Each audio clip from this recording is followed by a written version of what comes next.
اور آپ صلی اللہ علیہ وسلم نے فرمایا کہ سلمان منا اہل البیت، فرمایا کہ یہ سلمان فارسی تو ہمارے اہل بیت میں سے ہیں۔ آپ صلی اللہ علیہ وسلم نے اس اعزاز سے نواز دیا، اس لیے کہ دین اسلام کا رشتہ قائم ہو گیا۔ اور حضرت بلال حبشی رضی اللہ تعالیٰ عنہ، آپ صلی اللہ علیہ وسلم نے فرمایا کہ میں جنت میں گیا معراج کی رات، تو بلال کے قدموں کی آواز مجھ سے آگے جنت کے اندر مجھے سنائی دی۔ تو میں نے پوچھا بلال سے کہ اے بلال، وہ کون سا آپ عمل کرتے ہو کہ جس کی وجہ سے آپ مجھ سے پہلے جنت کے اندر اور میرے آگے آگے آپ کے قدموں کی آواز مجھے سنائی دے رہی تھی؟ حضرت بلال رضی اللہ تعالیٰ عنہ نے فرمایا کہ میں جب وضو کرتا ہوں تو وضو کے بعد تحیۃ الوضو کے نفل پڑھ لیتا ہوں۔ اور جو حضرت بلال حضور سے آگے جا رہے تھے جنت کے اندر، تو محدثین کرام نے لکھا کہ یہ اس لیے کہ دنیا کے اندر حضرت بلال رضی اللہ تعالیٰ عنہ حضور کے آگے چلتے تھے تاکہ راستہ صاف کر دیں۔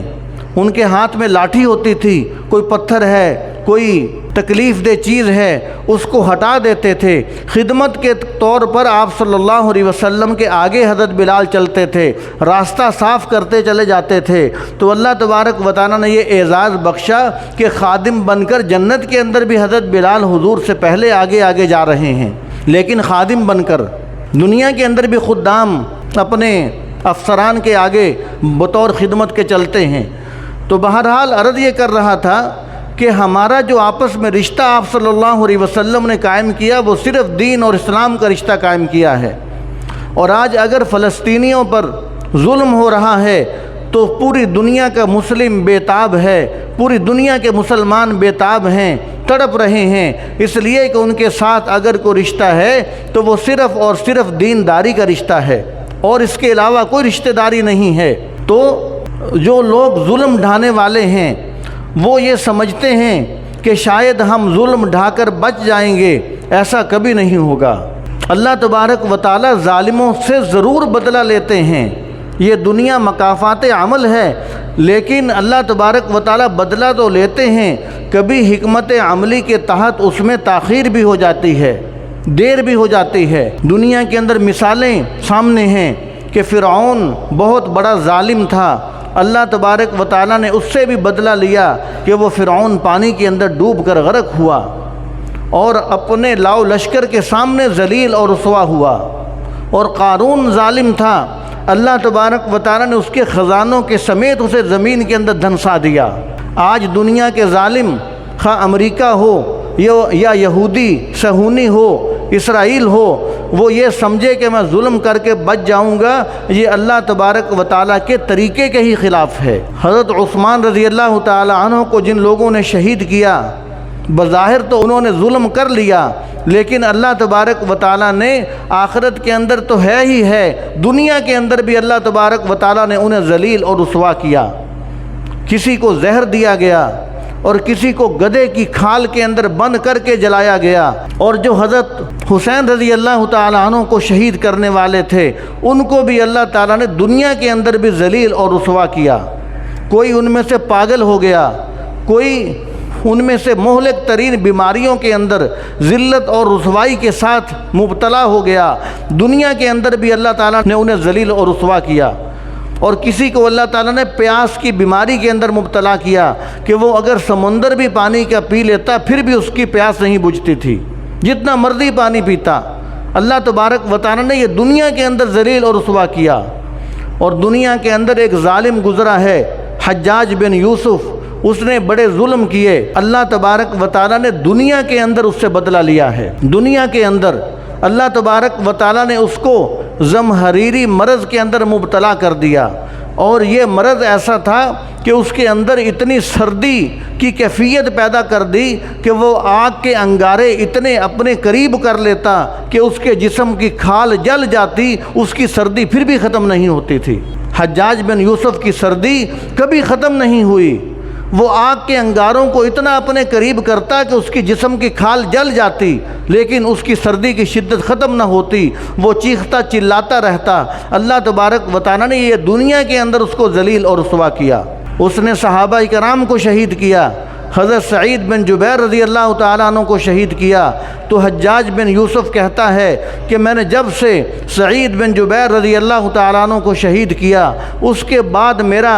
سونا محال ہو گیا ہے، مجھے نیند نہیں آتی، جب میری کبھی آنکھ لگتی ہے تو خواب کے اندر مجھے سعید بن جبیر نظر آتے ہیں، وہ آ کر مجھے کہتے ہیں کہ حجاج بتا تو صحیح میرا قصور کیا تھا، مجھے تو نے کیوں شہید کروایا؟ تو حجاج بن یوسف کہتا کہ میری نیند اڑ گئی ہے اور سردی کی اس بیماری کے اندر مبتلا ہو گیا، اور ایک مرتبہ طبیب آیا، اس نے گوشت کا ایک ٹکڑا دھاگے کے ساتھ باندھ کر اس کے اندر گزارا، اور جب اس کو باہر کھینچا تو وہ کیڑوں سے بھرا ہوا تھا، اس کے جسم کے اندر کیڑے پڑے ہوئے تھے حجاج بن یوسف کے۔ تو اللہ تبارک و تعالیٰ نے دنیا کے اندر دکھایا کہ ظالم کبھی چھوٹ نہیں سکتا، ظالم کبھی بچ نہیں سکتا۔ اور حجاج بن یوسف جب مرا اور اس کے مرنے کے بعد جب اس کو قبر کے اندر دفنایا گیا تو لوگوں نے اس کی قبر کے نشان مٹا دیے، اس کو چھپا کر دفن کیا، اس لیے کہ اگر لوگوں کو پتہ چل گیا کہ حجاج بن یوسف کی قبر یہ ہے، لوگ اس کی لاش کو نکال کر اس کا برا حشر کریں گے۔ یہ ظالموں کا انجام ہے کہ دنیا کے اندر کوئی بھی ظالم جس نے جس رنگ میں بھی ظلم کیا، اللہ تبارک و تعالیٰ نے اس کو چھوڑا نہیں ہے، بظاہر مہلت دی ہے، اس لیے کہ دنیا دار العمل ہے، دار الجزا نہیں ہے، یہ عمل کی جگہ ہے۔ بظاہر اللہ تبارک و تعالیٰ مہلت دیتے ہیں، لیکن آخر کار ظالم کو اللہ تبارک و تعالیٰ ضرور پکڑتے ہیں، ظالم کو اللہ تبارک و تعالیٰ کبھی معاف نہیں کرتے۔ یہ حجاج بن یوسف حافظ قرآن بھی تھا، یہ حجاج بن یوسف کے اندر اس نے بڑے اچھے کام بھی کیے، لیکن صرف ایک گناہ جو اس کے اندر ظلم والا تھا، جب وہ گناہ آیا تو اس نے ساری نیکیوں پر پانی پھیر کر رکھ دیا، اور اللہ تبارک و تعالیٰ نے اس کو دنیا کے اندر بھی ذلیل اور رسوا کیا۔ تو آج اگر دنیا کا کوئی ظالم امریکہ ہو، اسرائیل ہو، وہ یہ سمجھے کہ میں ظلم کر کے بچ جاؤں گا، وہ یہ سمجھے کہ میں ہی سپر پاور ہوں، وہ اللہ تبارک و تعالیٰ کو طاقتور نہیں سمجھتا، تو اللہ تبارک و تعالیٰ پھر اپنی طاقت دکھلاتے ہیں کہ اللہ تبارک و تعالیٰ سب سے بڑے طاقتور ذات جو ہے وہ اللہ تبارک و تعالیٰ کی ذات ہے۔ تو اس لیے اگر آج امریکہ کھل کر اس بات کا اعلان کرتا ہے کہ میں اسرائیل کے ساتھ ہوں، ہر حال میں اسرائیل کے ساتھ ہوں، تو پھر مسلمانوں پر بھی فرض عین ہے کہ وہ کھل کر اس بات کا اعلان کریں، اور کر بھی رہے ہیں کہ ہم فلسطین کے ساتھ ہیں، ہم ہر حال میں فلسطین کے ساتھ ہیں۔ لیکن افسوس یہی ہے کہ ہم کیا کر سکتے ہیں؟ ہم صرف کھل کر اعلان کر سکتے ہیں، دکھ درد کا اظہار کر سکتے ہیں، بائیکاٹ کر سکتے ہیں، دعائیں کر سکتے ہیں، لیکن افسوس یہ ہے کاش کہ پوری دنیا کے مسلم حکمرانوں کو غیرت نصیب ہو جائے اور ان کے بس کے اندر جو کام ہے وہ بھی کرنے والے بن جائیں، اور وہ بھی کھل کر اپنے عمل سے بتلائیں کہ ہم فلسطین کے ساتھ ہیں۔ اور امریکہ نے صرف بیان نہیں دیا، امریکہ اپنے عمل کے ساتھ اسرائیل کے ساتھ شامل ہے۔ امریکہ اسرائیل کو اسلحہ فراہم کرتا ہے، اور امریکہ اسرائیل کے ساتھ مل کر دھمکیاں بھی دیتا ہے۔ امریکہ اپنے عمل کے ساتھ عملی طور پر اسرائیل کے ساتھ ہے، یہودیوں صہیونیوں کے ساتھ ہے، لیکن مسلم حکمران جو ہیں وہ ایسے دنیا کی لذتوں کے اندر مگن ہو گئے کہ 1% بھی اپنے عمل کے ساتھ فلسطین کے ساتھ شامل ہونے کے لیے تیار نہیں ہے۔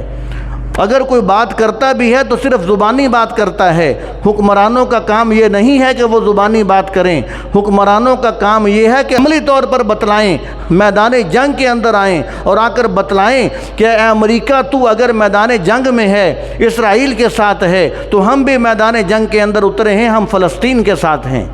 اور اللہ تبارک و تعالیٰ یہ طاقت رکھتے ہیں کہ اللہ تبارک و تعالیٰ دنیا کی بڑی بڑی سپر پاوروں کو چکنا چور کر سکتے ہیں۔ اللہ تعالیٰ اس بات پر قادر ہیں۔ ہمارے پڑوس کے اندر اس کا تجربہ پوری دنیا دیکھ چکی ہے کہ افغانستان کے اندر روس کیسے ذلیل اور رسوا ہو کر بھاگا، امریکہ کیسے دم دبا کر بھاگا، ساری دنیا کی سپورٹ، ساری دنیا کے کافروں کی سپورٹ امریکہ کو حاصل تھی، پھر بھی وہ کامیاب نہیں ہو سکا، اس لیے کہ ان کے ساتھ اللہ تبارک و تعالیٰ تھا، ان مجاہدین کے ساتھ اللہ تعالیٰ کی طاقت تھی۔ تو اس لیے آج بھی اس بات کی ضرورت ہے کہ پوری دنیا کے مسلم حکمران وہ بھی عملی طور پر میدان کے اندر آئیں، جس طرح امریکہ عملی طور پر میدان کے اندر موجود ہے۔ اور